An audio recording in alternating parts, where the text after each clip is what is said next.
Tao po. Nagawa ko, lakasin mo muna. Mga taga-barangay po kami. Tiga-barangay pa, tingnan malamin mo kung anong, yan, kailangan sa akin.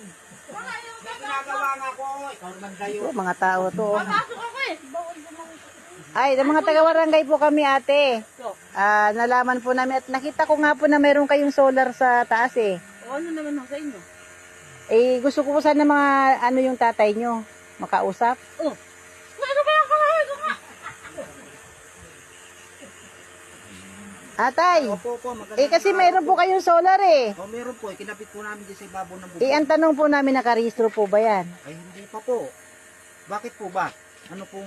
Kasi inaano po namin, bawat bahay na meron pong solar, pinapaalam po namin na ito po ay kailangan nyo pong iparehistro. Ganun na ba ang batas ngayon? Opo. Ganun na po ang talagang patakaran sa barangay? Kasi hindi nyo po ba alam ang balita patungkol po dyan sa solar na yan? Ano po ang naging dahilan? At bakit naman po kailangan pa? Nagiging dahilan po niyan, sunog. Naku, Hindi naman po siguro gusto nyo na masunog yan. Para ho sa kaalaman ninyo. Para sa inyo sunog, sa amin ho pagtitipid. Pagtitipid nga po, kung masunog naman po yung bahay nyo. Di ba at least nakarehistro? namin yan, nasa amin na yun. Diskarte na lang at mag-iingat na lang. Nakarehistro po yung solar nyo na yan. Kung yan na magiging dahilan, di ba? So, kailangan po natin iparehistro nyo May yung... pribilege ba na kami, halimbawa kami parehistro namin yan, at kung magkano? Oo nga po, kasi doon natin malalaman kung yan ang naging dahilan ng sunog, siyempre, nairehistro nyo yan.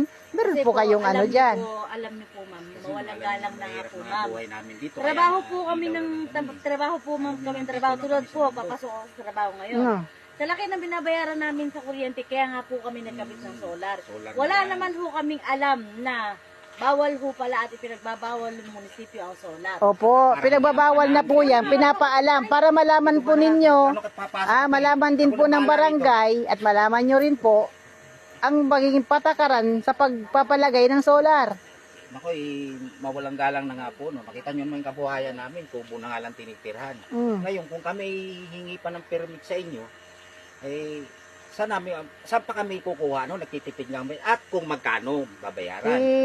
Sa pagkakaano ko po, 5,000 po Nakita mo na, 5,000. Bigas nga po, nakikita nyo mga kubo-kubo. wala po tayong magagawa kasi yun po ang ano natin. Tama yan. Anak, 5,000, saan tayo kukuha niyan? O, Bigas nga tingnan nyo nakakahirap-hirap tayo, grabe naman itong Kaya kami nagpakabit ng solar para Gusto nga hindi namin kami makatipid bumayad. nakakaal sa busis kayo namin eh. makatipid Hindi maganda yung style niyo. Ito nga ho, papasok ako sa trabaho, pero sa naririnig ko na sinasabi niyo sa tatay ko, parang hindi ako makapaniwala. Hingan niyo kami ng ganong kalaki. Ayun po ang ano natin, kailangan nyo po talagang Permit solar. sumunod po kayo sa ating patakaran. Tama yan.